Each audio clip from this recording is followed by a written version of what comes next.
Hi, Suzanna. Hi. Welcome to our finale episode. I know. I can't believe it's the last one. That's crazy. We've done 10, and I was thinking about it over like around 20 weeks or more because we film them every 2 weeks. Yeah. It's been Yeah. a while. That's a long time. 20 weeks. Wow. Yeah. Yeah. And I remember when we were like, we're going to do 10 episodes, I was like, that feels like a lot. And it did not feel like a lot. It feels like we could do probably another 10 because there's so much to talk about. And Honestly, I could do it for the rest of my life. I guess maybe that's why having a podcast is like totally. So this is the 40th episode of my podcast. What an honor to be in your 40th episode. I love it. I feel like you've done 40. That's amazing. I can't believe I've done 40 either. Like, all how long in ago did season you start 1. This? Probably like a year and a half ago. But I started recording them earlier. So I had I think my goal was to have 10 episodes pre-recorded or 12 episodes pre-recorded before I launched so that I wasn't scrambling every week to figure out who I was interviewing or what the episode would be about. So yeah, kind of nuts. That's like a testament to your productivity and commitment, I would say, because I mean, like, it's as serious as any other project, but I feel like self-directed things can be so hard to stick to on a schedule. And totally, I like applaud your commitment to your schedule because you're so good with that stuff. Like, you're just like, it's episode recording day, it's episode editing day. And I'll be like starting like a YouTube series like I just did, and I like uploaded 3 episodes of it and then nothing for the past 3 weeks. I was going to ask you how that's going actually. Yeah, about your chapters from your book, right? Yeah, no, I'm doing it's like posts, yeah. So I'm like dictating posts that I've written over the past 2 to 3 years. Like I'm not doing every single post, but like the ones that, well, I'm skipping ones in between that were very specific or just like not going deep. But yeah, I mean, it almost is like reliving a book, chapters of my life over the last few years. And I wasn't always very literal about what was going on. And I wasn't always even writing about myself. Like sometimes I was just abstractly feeling into like different things I was feeling through and thinking about. But it should be like a pretty neat narrative or timeline of this period of great change, So I just have to get a schedule going because I have 3 chapters uploaded so far, and they're only like 2 to 3 minute episodes. They're very short, but I just have to make more. Yeah, it helps having the schedule. If you want to check out Suz's YouTube channel, it's Suz, Suzbub. Oh, no. Yeah, well, you search for that on YouTube. Yeah. Yeah. Because Instagram, it has an S at the end, but I think on YouTube, I got it without the S. Yeah, and like Suz is also really great at just like making beautiful visuals like in the videos as well. Like for you, I know you're like, yeah, it's pretty simple, but like, no, it's actually really enjoyable to also watch. So I would really recommend checking out those videos and some of our other amazing content on there. Thank you. Yeah. I'm trying. I'll start a podcast eventually too, but yeah, I can see doing that for sure. And I think with me, it was, I remember Jordan Gray, this is like one of the guys that I follow on Instagram, and he does a lot of relationship coaching. He would sometimes go on rants about things, which I found annoying, but then also like this one stuck with me. And this one was about, he's like, unless you have at least 50 episodes on your podcast, don't even invite me to come on it. There's too many people starting podcasts and trying to leverage other people's audiences to build their own. And I was like, wow, what the fuck, Jordan? And I had just started my podcast and I was like, 50 episodes, that's going to take forever. And now I'm here at 40. Yeah. And it blows my mind. So actually, I might as well talk about it now, and I'll probably talk about it in the next episode, but there will be a season break and I'm going to go back to the drawing board. I'm actually putting out a podcast survey to get feedback from all of you on what you've enjoyed, what type of content has really resonated, and I'll be kind of up leveling, let's say, the podcast. There might be a name change. I don't know. Big things. Ooh. Definitely new cover art. Suze, I'll probably be talking to you about that. I'm like already turning the design wheels. I'm like, name change, new branding. I know. We have to be careful because Suze and I will go on major brainstorming tangents because we get really excited about each other's businesses. I'm like, and this, and you can do this. But yeah, I'm proud of myself too. Consistency and structure don't come easy, but I have learned, and I worked with a business coach, and for like the 6 months that we were working together, she was like, you need a schedule. And I was like, yeah. The only schedule I kept was with my podcast. But doing that now, I really see the value in it. So that's my tangent on structure. Yeah, you've always like encouraged me to get a schedule together too. And it's like one of the biggest things is, I like resist and find all these ways around it. Like I remember starting with like, well, like I'm just not a schedule person. Like I just have to do things on the whim. Yeah. And then do those things get done? Yeah. And I've appreciated you in different moments calling me out on it and being like, well, I think you should like try it before you say with certainty that it doesn't work. And like, it's all about what you put into it. So it's always in the back of my mind. Cause like, I'll have it in my to-do list. I'll be like, schedule the week. It's like on my to-do list and I put it off and like the week is over and I'm like, okay, I'll schedule this week, but yeah, I've definitely picked up like a much greater respect for how important it is, especially for self-directed projects that are important to us and we want to get out there. But regardless, it can be difficult to keep them rolling with everything going on in life sometimes. So yeah, totally. I agree. And I recently got a whiteboard. So like I lay out my week and then I like go and check things off. And then at the end of the week, I look back and I'm like, oh my gosh, I got so much done. And I celebrate myself. And that's been really important to me recently too. I was just celebrating yesterday. I'm like feeling it a little bit today, too much champagne. Just celebrating the launch of my program, which was, a build-up of a couple of months, the Discover Your Authentic Self program, which there will be a second round of in a few months. If you want to get on the wait list, just go to my website.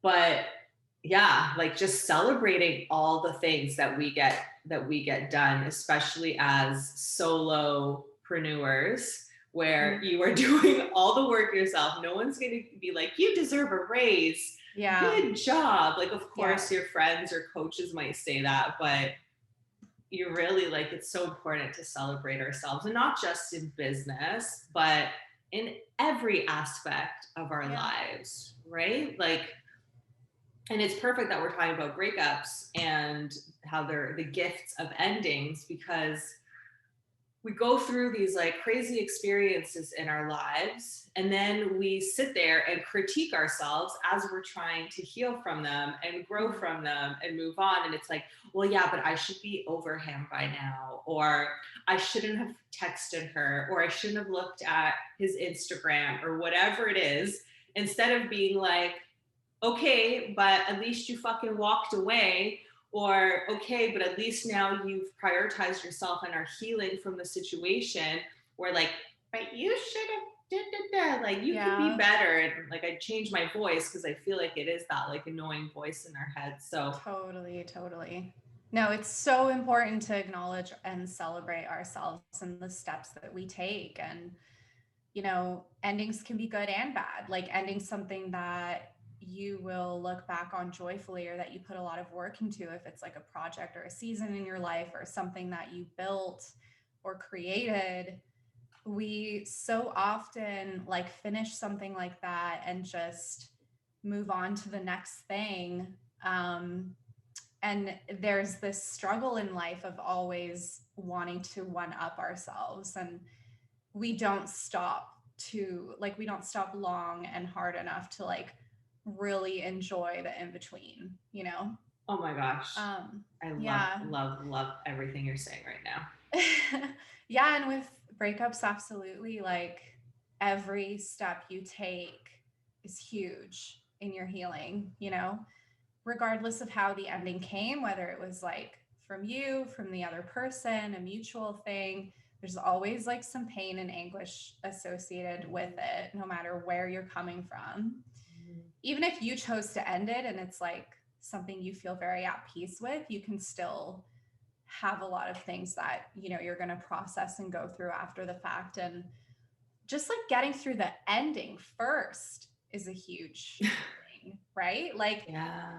We will so often after a relationship ends just be like, all right, who's next? Like, exactly. I don't have time to fucking cry about this or sit and heal or whatever. It's like, and believe me, like I've been tempted to just like, you know, after you're faced with your solitude or yourself and the whole of that relationship or connection, or even just the sadness of what happened, like it's very tempting to just like jump to something or someone that you think will instantly make you feel better. But the thing for me has always been like, I will and have attracted the wrong people when I do that. And it just brings more pain. So like, it's not worth it. Ooh, No. yeah. We often don't give ourselves the space to be with whatever happened. And we're also in a society of here's a solution, quick fix, have a headache, take an Advil, you know, you're sad, go to a therapist, like fix it, fix it, fix it. Therapist is not the same thing, but you know what I mean? And we're not taught like, hey, because you don't make a lot of money on people doing nothing, but like, hey, why don't you just give yourself some time to be with this painful experience? There's nothing wrong with you. You're just suffering because, hey, you signed up for this being a human, so you will suffer sometimes. And there's learnings to be made. And if you don't be with this and just skip over it, you're skipping over the whole fucking lesson, at least the extension, the full extent of the lesson, right? It's like you're only going to half the classes or whatever it is. So be with it, feel it, experience it, and like, don't look for that quick fix, because it's exactly what you said, Suze. You end up jumping into another relationship or another connection and being severely let down because, yeah, they are not going to heal your shit. And you're also rushing something. So you're not being as selective with the people that you are allowing in, right?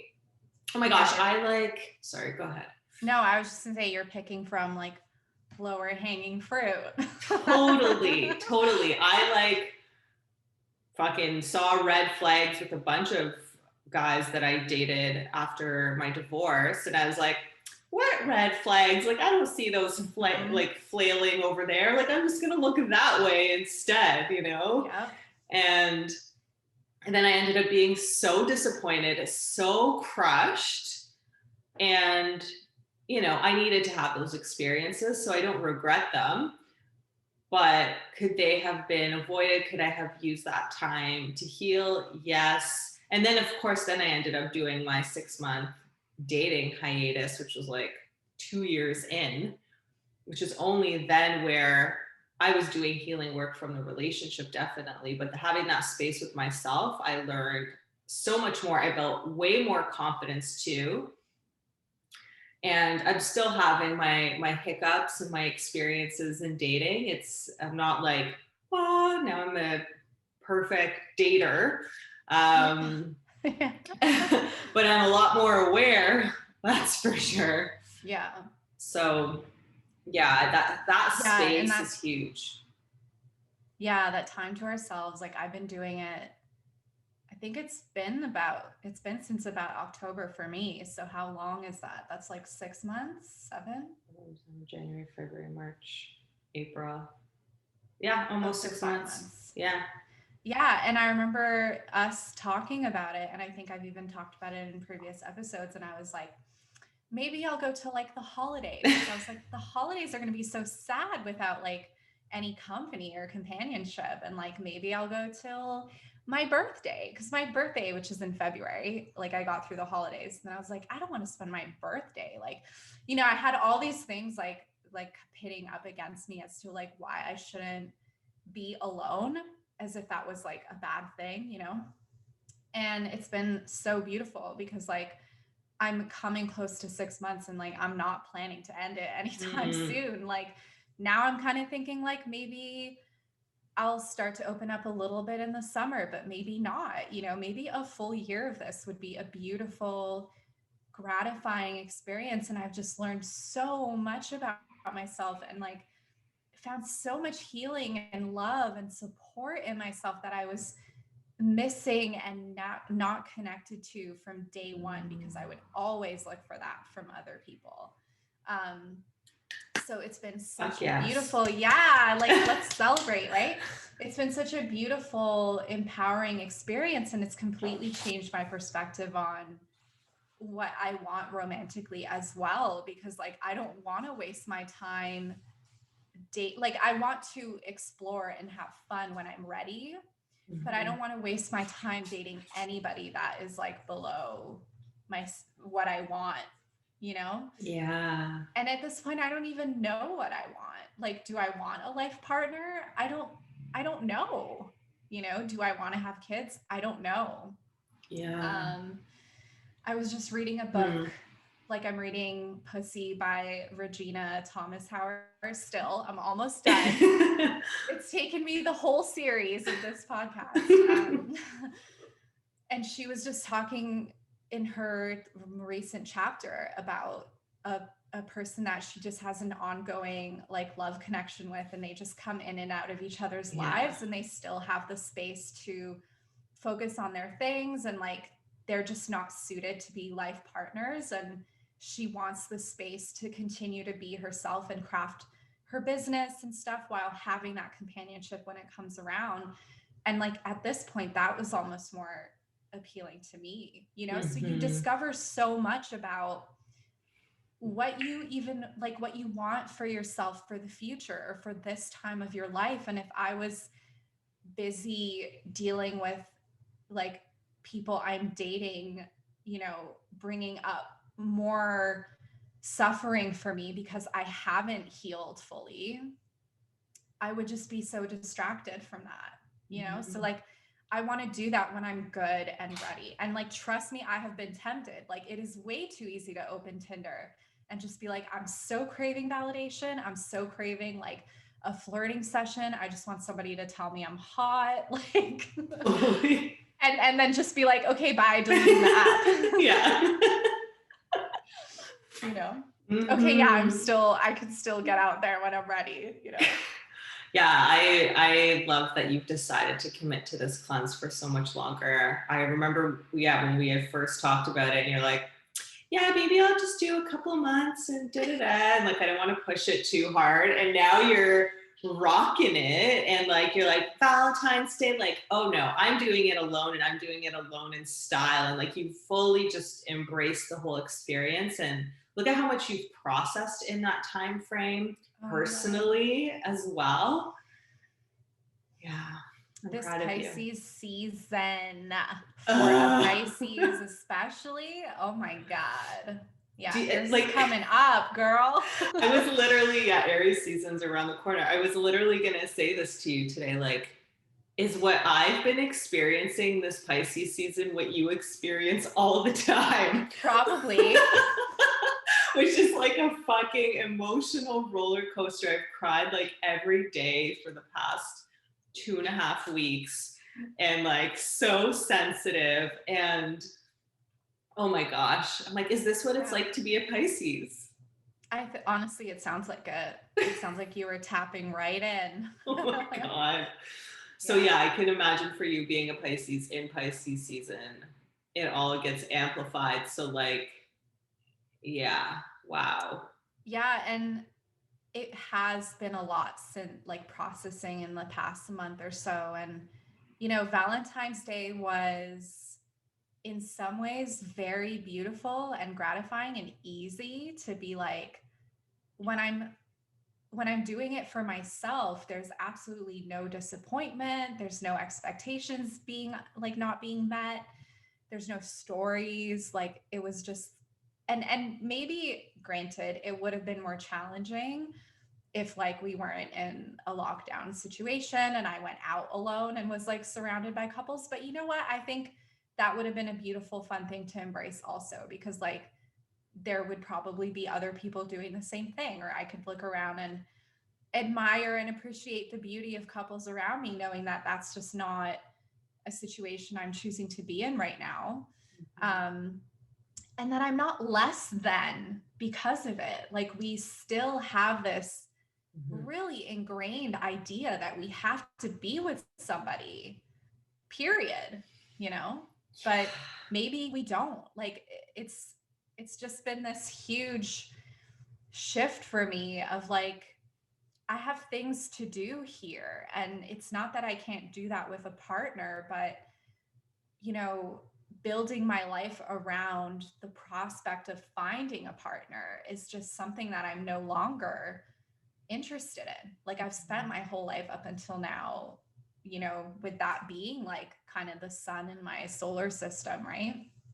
And yeah, and like there were still things that came up towards the end of Valentine's Day, and things I fell into that I was like reliving or re-triggered by with things that I've gone through. But overall, I was so happy to have like celebrated it with myself, and Yeah.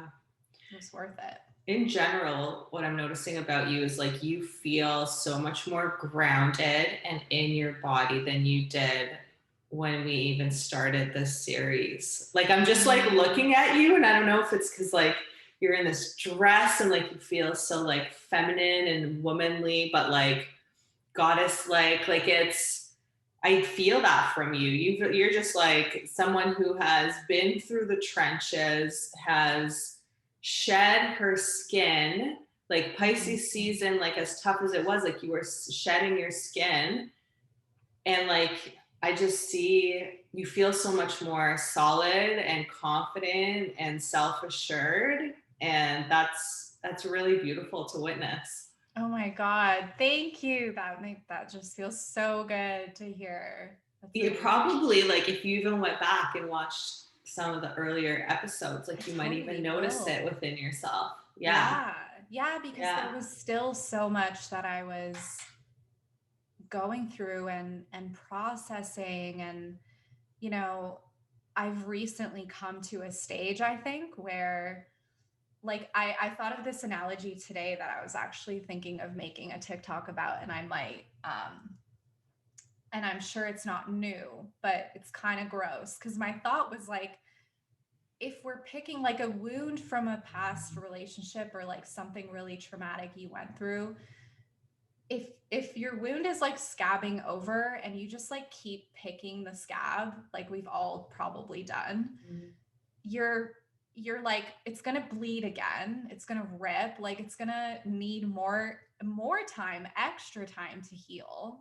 So like, in what ways are you constantly picking that scab, right? And like, I've definitely done it. Like at the same time as I was like focusing on my healing and giving myself space, there were times that, like, as you know too, on a personal level, I would almost like purposely sabotage myself or re-trigger myself by going back to like my memories or like things that really upset me, or just reliving the things I had been through.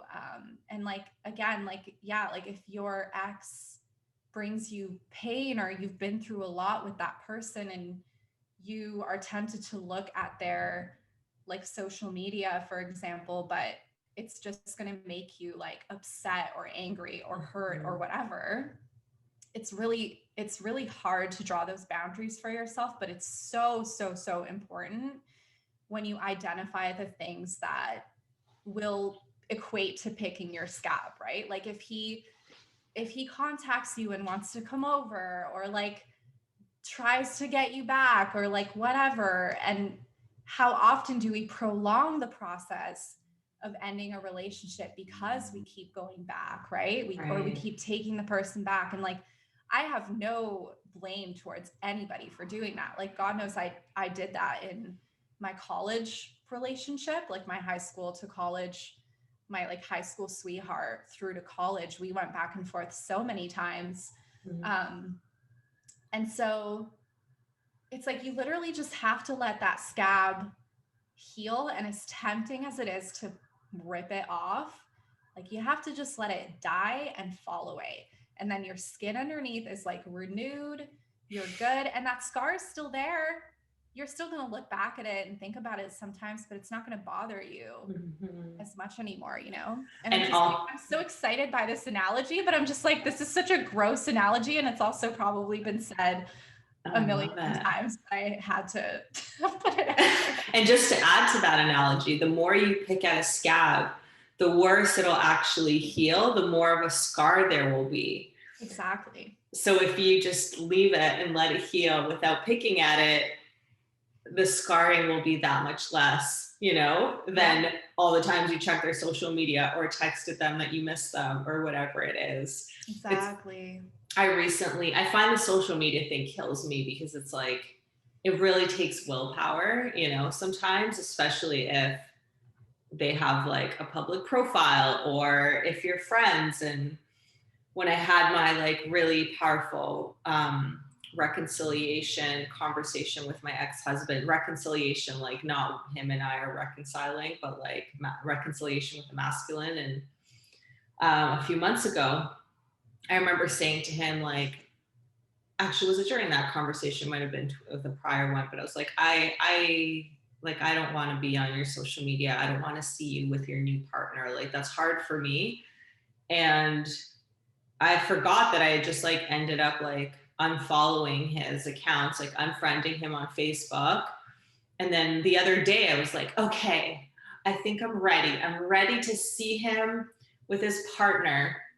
And I like went on his Instagram and I was like, oh, we're not friends anymore. I don't follow him. I can't see the pictures. And then I went on Facebook. I was like, oh shit, we're not friends on here either. And I was like, okay, this is good, because that would have been painful for me. Like, why am I picking that scab?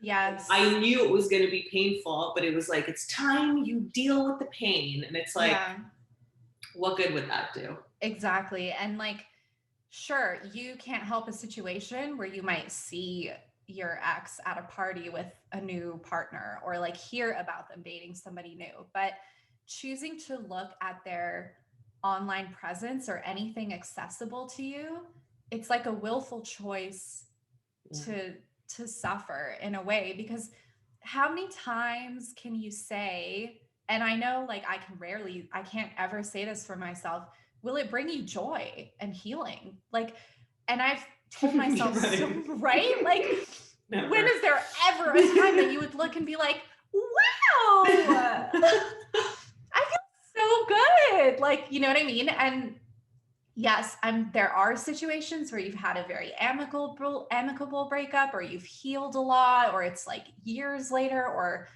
who knows? I don't know. Maybe there's a sliver percentage of people who would be like happy to see what their ex is up to, or their friends, whatever. But if you're trying to heal from that relationship, or they just bring you more suffering and pain, like, I've told myself so many things about being ready, being like chill and low key enough that it's not going to bother me, and it shouldn't bother me. So I should get used to it and like not treat it like a big deal. Like the ways that my brain has tried to convince me to do it, like with, you know, different past relationships, it's like uncanny, the creative arguments it comes up with, you know? And there's like two really crucial things that I learned from therapy about it. One is that the presence on social media is always going to be misleading. You're always going to read something into it. You're never seeing the full story. We all know social media is like not an accurate representation of someone's full existence, right? So anything that we might see is going to be like, 15% accurate in terms of the whole story. And then we're going to weave so much like meaning and stuff into whatever we see. Like, oh, did they post this because of that? Is it a message for me? Like, blah, blah, blah, right? And the other thing is when you feel that temptation to stop and ask yourself, what is this going to do to me? Like realistically, and do I want to invite this? So like the thing that like a more specific way of looking at it is like, okay, if it's going to send me into like a 2-3 day, like angry, hurt, upset, like rampage, is it worth distracting myself from like XYZ goals in my life or XYZ plans for the next 2 to 3 days, or just my good place that I'm in for the next few days? Because I think that there is sometimes this desire after a relationship with somebody to re-hurt ourselves because we're hesitant to let go. And like the only thing you can access is like anger and pain or like reminiscing about the love or something. So we'll find these things to just like bring the person back into our field so that we haven't fully let go. You know what I mean? Totally. Ooh, yeah. There's a lot there. There's a lot there. Yeah, all good things. And I'm just thinking about how people who might be listening are like, why are you saying that it's like the gift of an ending, right? Like, how are breakups? How is there a gift in an ending of something? You had this perception of, or hope, or vision, or fantasy of how things would go and how things would unfold. And the dream dies along with the relationship, right? Even when, and like the relationship, however short, like I've been heartbroken by guys that I've seen for 1 date or 2 dates. You know what I mean? Like, I feel like I've been like breaking up like crazy over the past couple years, and it hasn't even been, any of them have been long-term after my marriage. So yeah, I feel like it's, now I'm totally lost my stream of thought because I was thinking about all of the guys. Oh, like what's the gift in it? What's the gift in the ending? Yeah. So I feel like one, it's acknowledging that, yeah, it's the dream that dies along with it. The dream of what could have been with that person. I find that I'll go there when something ends to be like, but it could have been this, it could have been so great. But it's like, yeah, but it fucking wasn't, and it wasn't going to be that. Right. And sorry, that's a little aggressive. Like, don't speak to yourself in that way. But it's like, yeah, okay, that didn't happen. I love you. Let's just grieve that, giving yourself the space to grieve. And now it's like, okay, and now you have this blank slate. Right. Now you can create something new. It's like someone giving you a fucking canvas with like brown paint all over it and being like, here you go, create a masterpiece. Like, now you got to deal with this like shit smear on your canvas. The ending of a relationship, this is how I think about it, when you're trying to go back and like make something work that's already a shit smear, and that's not working, versus like someone giving you this brand new blank white canvas and being like, here you go, you get to create anything that you want. I love that. And that's what that does. And energetically, also as an energy worker and Reiki master, like, one, you don't have to be any of those things to acknowledge that, but removing one person's energy from your life allows you to make space for someone else's, or it allows you to take up more space in your own life. right? Like it's a, oh my God, did I just nip slip? Okay, whatever. No. It's it's like a law of physics that like, or I don't know exact, I'm pretty sure, but I mean, like energy, like there something has to displace the energy. I don't know if I'm saying that right. Like if energy, Mm, it doesn't disappear, right? So, and if you think of it like more spiritually, it's like if we lose something and that energy goes away, like the universe wants to fill it with something instantly. Like there's no empty holes, right? Like energy doesn't disappear. So it will be replaced with something else no matter what. And so that is the gift of losing something that wasn't aligned with you or is no longer aligned with you, because it will bring in something that is. And just like you said, that's not necessarily the next relationship, but it could be you, you know, you're encouraged and allowed to take up that space again. And going through the pain of an ending and a breakup is such a beautiful process of self-discovery and learning how you nurture yourself. Like, what do you do when you're deep in pain? You know, do you let yourself cry? Do you let yourself dance? Do you like express yourself creatively? Do you lie around watching movies and eating like popcorn? Like, all those things are so self-nurturing and beautiful. It's like we break open and we give ourselves this permission to really feel, you know, and it feels like we have no choice, like we're overcome with these feelings. But it's such a beautiful example of us making space for ourselves, you know, because like I'm sure you can relate when you've been through a rupture like that, everything in life temporarily like loses importance, right? Like you're in that space and you're yeah. in that pain and you're healing Yeah. that situation. um and like how often do we make space like that for ourselves, you know? So it's been a beautiful process for me in different times to just see the progress of almost that debilitated phase where like I can't do anything, like I can't talk to anybody, like I'm just like so done, versus when I start to come alive and do really nurturing things for myself, versus when I really start to take on some fire again. Like there's these really amazing stages that it's like a death and a rebirth, right? Always, no matter what. I feel like you just accurately described the transition we're going through from Pisces to Aries, from winter to spring.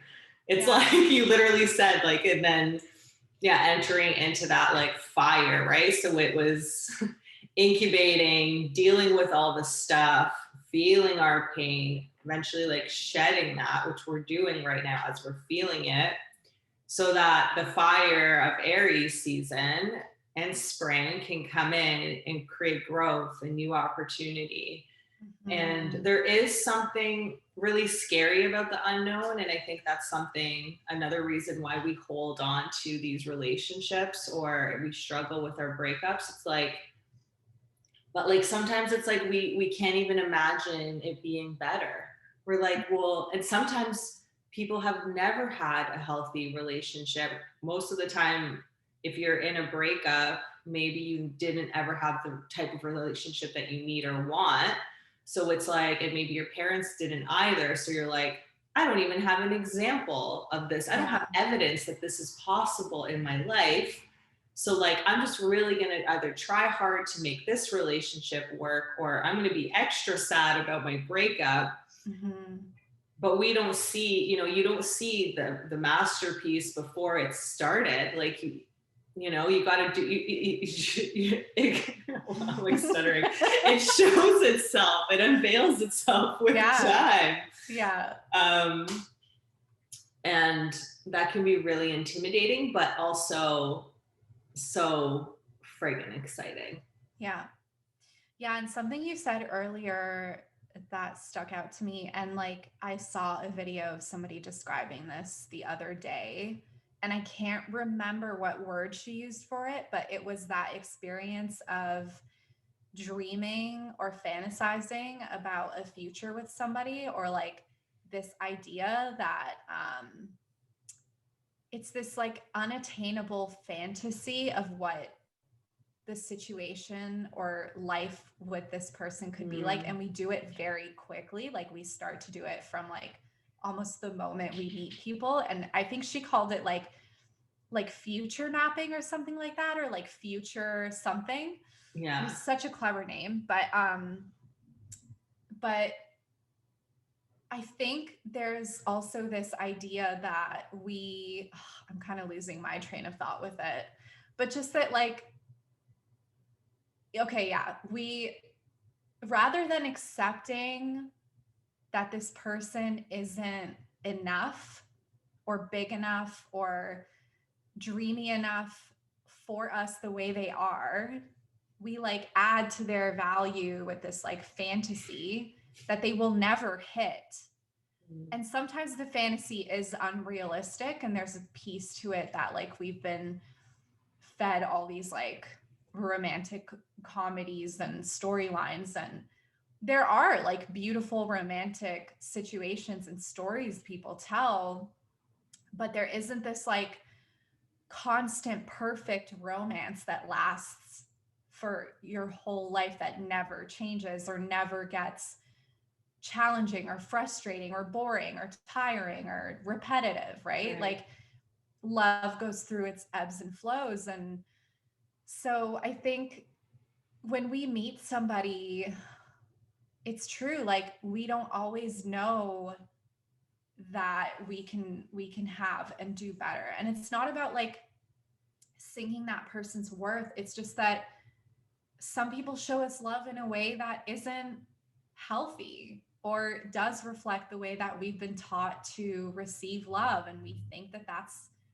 how love should be. And so, I mean, I guess what I would say to round it off is just like, no matter why your relationship ended or how, something's not aligned, whether you know it or not. Maybe that person wasn't treating you the way you deserve to be treated, and you'll realize that later. Maybe you're on the same level and you treat each other with love and respect, but you're headed in totally different places, or you have different lessons to learn from different people. Or the love you thought you felt for that person was not even a healthy, beneficial love for you in the end, you know? Yeah.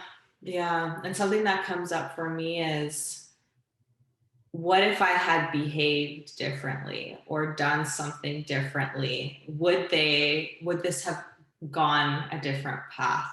Right. And I get stuck in that loop big time, because, and that's totally my ego, right? Being like, let's pretend you have control. And like, I'll literally like sit there and like nitpick about conversations I've had, or things that I did, or things that I expressed, or whatever it is, and like self-blame. But truly, if you are meant to be with someone, you will be with them. It'll work itself out. It's not meant to be such a fucking struggle. And of course there are going to be difficult times, but like, yeah, I think there's so much trust that is asked of us when it comes to this journey of love and relationships. Trusting that it's going to get better if you believe that it can. Yeah. That's fucking number one. Because if people be like, I don't know what you're talking about. All my exes, I've dated them and they're all, you know, nuts, or they're all terrible people, or whatever it is. And it's like, okay, well, what's the common denominator in the equation? It's you. So do you believe that there are people out there who can treat you in the way that you want to be treated? Are you going to make new choices and set firmer boundaries around when the red flags do come up, or the behaviors show themselves? Like, and that's one of the hardest things I find to come to, is like when you do sit there and think, like, when you've had a pattern of relationships, like let's say you always seem to end up with somebody who cheats, like it's so easy to think like all like they all cheat, you know? And I still wrestle with that. Like I'm like, most people cheat. Most people are shit at honesty, communication. It's like just fucking communicate what it is that's not working for you, or have the balls to end the relationship and go be with somebody else. Why do we need to have every like all that shit going on around us at the same time with all this like secrecy and hiding? And I don't get it. Anyway, I'm still like, I still feel very passionate about that, right? So of course, it's like you could think to yourself that you're attracting these people and something's wrong with you. First of all, nothing's wrong with you. Second, you don't deserve that at all. Like, third, there are a lot of people out there who have a lot to learn and figure out and are not good in relationships, and frankly should not be in relationships if like they're stooping that low, right? And finally, like, that's the hardest piece to come to, is seeing yourself as a common denominator that's allowing this energy in, because we have to sense it at some point. Like there has to have been a flag, or had to have been a flag at some point that we ignored, or this idea that, I don't know, I struggled with this for a while, where it's like, I'm going to be the one he doesn't cheat on because I'm different and I'm special.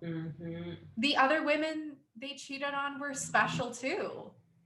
You know, I'm not some like magical solution that's going to stop that behavior.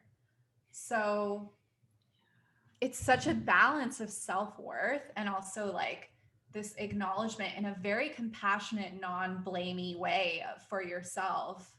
Because it can be easy to be like, shit, like I spent a lot of time feeling angry at myself for attracting some of the people that I did and allowing that into my life.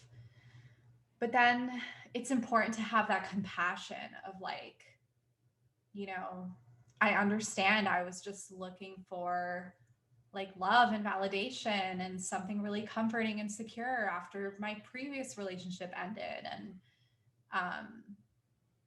yeah.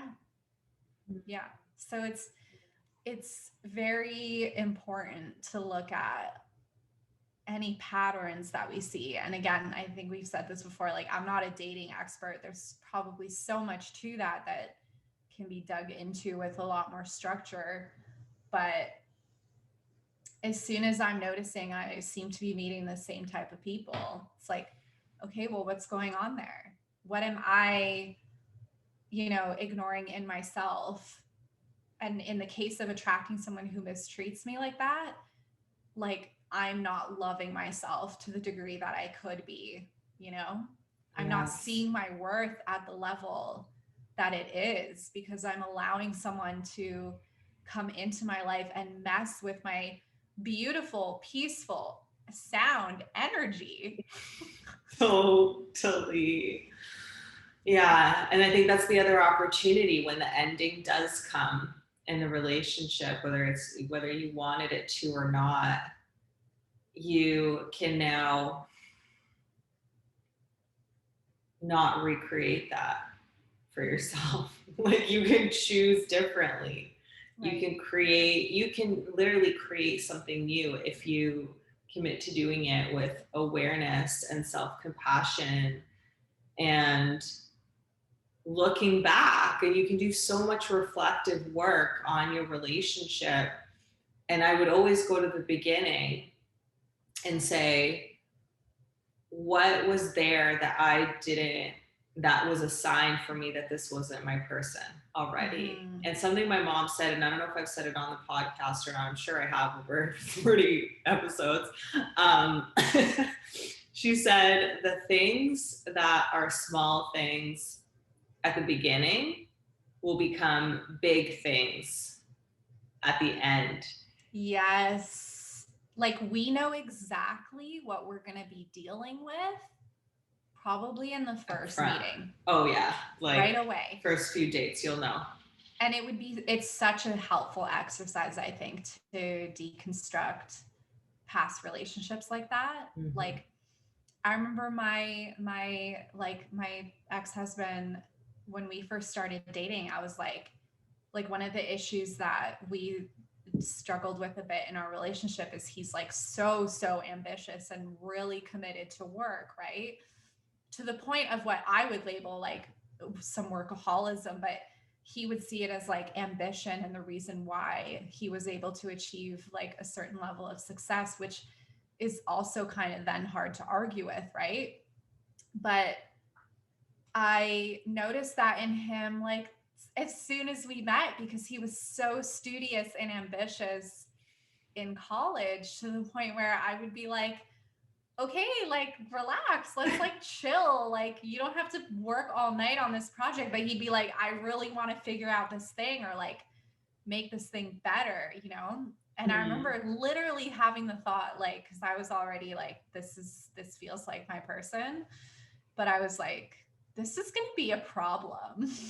Like this might be a problem we deal with, you know? And I'm sure he saw things in me. So, and God knows, like my more recent ex, like there were flags there that I absolutely ignored and brushed off. So I think it helps so much to deconstruct a relationship like that and also remove some of the romanticism from it, because like I, as a Pisces, like romanticize to the nine. Like that is my jam. Like I will reminisce and like, you know, now that you can make like these kind of like edits to songs and TikTok and stuff, like that's how my mind works. You know what I mean? Like to a song, I just have this highlight reel of like past people or relationships or situations in my life, or future forecasting in that way and whatever.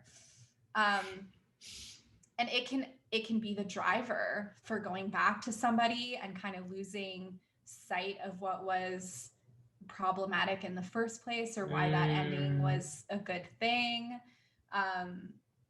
It can inspire action in really positive ways, but it can also inspire action in some sabotaging ways when I'm creating this fantasy reel again, right? So I think that almost being practical about looking back at a relationship and like writing down like what were the first few warning signs in the beginning, what sorts of things made me really unhappy. It can help to ground it for yourself and like ease some of that. Because I think when we're going through a breakup, it's really hard not to romanticize what a great love that was. And like, we can't live without that person anymore or again. Like, we'll never find someone like that again. You know, depending on the situation, that's like often a thing we go through, but we always do find somebody again. Yeah. Like it's not, I personally don't believe there's like one person. No. Like I think we are all soulmates. Like our friends are soulmates. We have soulmates among our family members. Yeah. Like it's so much more complex than that, you know? Oh yeah.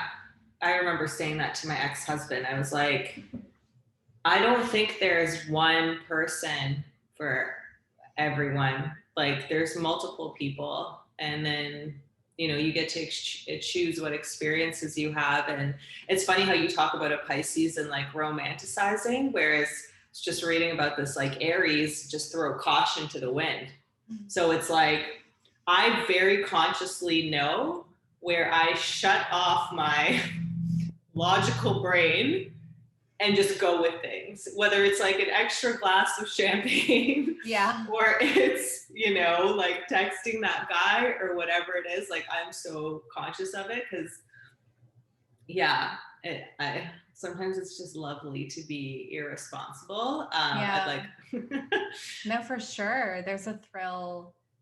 There really is a thrill in that too. And like, who hasn't had great like makeup sex after a breakup, or like had that high of being back with somebody toxic, you know, and just like being like, oh, like we're gonna ride off into the fucking sunset together and like this is it, you know. And it's like you give it like a few days to a week and you're like, shit, like this is why this doesn't work, you know, or you get burned again or whatever. So I think like it's important in this episode, like as we're kind of wrapping it up, to talk about those who have been burned and feel like there's nothing left for them out there. Like it's not going to get better, because I know probably those who are drawn to this episode have dealt with a recent breakup, or maybe are thinking about breaking up with their partners or whatever it is, or still stuck on a prior relationship and may feel sad in some ways that this is kind of it. This is it. These were the relationships, and it's not going to happen again. And what really works well, and this is with anything in life, when we're trying to call something in or create something in our lives, is to get very clear on what you want. Mm-hmm. So the universe can fucking deliver it to you. Like, and for example, I've been so wishy-washy these past 2 years, being like, I want a relationship now. I don't really want a relationship. Like, I just want to explore it. And like recently went through a challenging experience with a man that helped me see, oh shit, no, I want a relationship like that. That is what I want right now. And that's solid for me. So getting that clarity on what you want and the type of person that you want from, and writing it down from like how, from the details of like how they treat you to what they do for a living, their income stability or instability, their, how much they've traveled, what they're passionate about, like go into the details. Like I manifested my husband that way. Really? Yeah, totally. I like wrote out all the things that I wanted him to be. Like I even wrote like likes to be the center of attention, because I liked that at that point, because it took the attention off me. Like, I think the only thing he didn't live up to was like being good at massages. But like, I love how specific you got. Yeah, but everything else, and ta-da, like he presented himself. It took some months, but I used to go to bed every night and I would like read over the list and I would close my eyes and I would imagine this man like lying in bed next to me and like saying good night, I love you, and I would like feel that love towards him. So it's like getting the very clear on what you want, literally saying to the universe, bring this person to me, I trust you, and like make it fucking easy if possible. Make it easy. And then bringing awakening in yourself. This is probably the most challenging for people, like the emotions as if that person is already there. Yeah. And if you want them to be living with you, are you sleeping in the middle of your bed, or are you sleeping to the side? Maybe make space for them in your closet. Like there's so much that you can do in that. And I'm probably saying this out loud to remind myself of it as well, but it's so powerful. And I recently had written down, I'm calling in a person who is fun and adventurous and flirty and who I can have great sexual exploration with. Literally next day matched with someone on Tinder that way. And literally he checked all the boxes. Like he is that person. I then realized I'm like, oh shit, I actually want a relationship with like a lot more than that. But the universe was like, here you go, just ask. Yeah. Oh my gosh, I love that. And that's such a key to manifesting, is like the specificity and living into the energy and living as if you already have it with anything. So to apply it to relationships is so key. And like, you know, I don't think I ever took time to state what I wanted romantically before. Like that's what's so unique about me having gone through this process of being on my own and really giving myself the space and time and patience to reflect on like, what do I really want? Not what my parents want, not what my friends want, not what my partner or someone coming across my life romantically wants. Like, what do I want? And I know that seems like so simple, but how often have we really truly acted from that place? Or at least for me, that's been a big shift. And like, you know, like I think for me at the moment, it would be like when I think about opening up and expanding again, it's about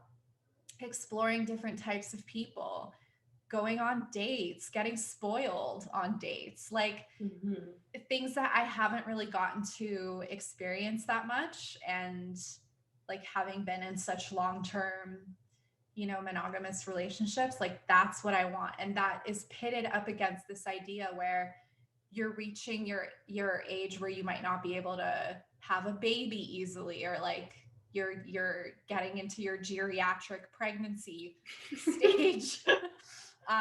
Yeah. You know, you're losing your youth. Like there's all these like things it's pitted up against that try to cut in and be like, no, you should be looking for your person. But imagine if I ignored that and went for that instead. I could waste the next 2-3 years of my life being with my quote unquote person who I don't end up having children with, who I end up breaking up with. And then I'm back to square one 3 years from now in a worse position, so to speak. Right. Totally. So listening to yourself and what you want is so important, and giving yourself the space for that to arise if you don't know yet. Yes. You know? Exactly. Yeah. And a helpful activity you can also do is look back on your past relationships and pick out the parts of that person that you enjoyed. Like, I want someone who is, you know, a lot of fun and playful and likes to go on adventures. Over here, I also want them to be financially responsible, communicative, And if there are gaps, guess what? You're creating your reality. Fill them in how you want, you know? Yeah. So I feel like to kind of wrap things, like the path to self-exploration, I would say, with making endings out of breakups. Nope. Making gifts out of endings. I love it. Is getting clear on what you want. Take an hour, if not longer, to sit and write it out. If you're a visual person, create a Pinterest board, draw, whatever, cut things out of a magazine, create a vision board, and show the universe what you want. Yeah, I love that. Yeah, and I would say a good path of self-exploration on it is to like let yourself be a Pisces. Like, I mean, just like grieve as much as you need to, as long as you need to. Take space as much as you need to. Like, take as much time away from the dating world as you need to. Don't give in to pressures around you about what you need to do next. Like, just give yourself the space and time to be, and let that wound heal, you know? And trust yourself more than you're about to trust the next person that you're gonna like call in to fill that void. As much as I know and have felt that it can hurt, when you can fill that void for yourself, it is so much more gratifying. And then any person you come across in the future becomes a compliment to that, which feels completely different. We're always going to have wounds to heal and wounds that somebody new like brings up in us. But yeah, I would just say, just let yourself cry and watch movies and do the whole thing, you know? Like, some of us are great at breakups and some of us are not, because we just try to move on or like get ourselves back on track like the next day. And there's no rush. It's okay, you know? Especially like, I'm 36. Like if you're in your 20s, you have no rush. Mhm. Like take your time. Take your time at any age. Any age, You know? for sure. And like speaking of endings, this series is now complete. Yeah. Oh, I just want to thank you so, so much for having, like, you know, for inviting me on to have these conversations with you and over this such a like interesting, amazing, crazy period of time.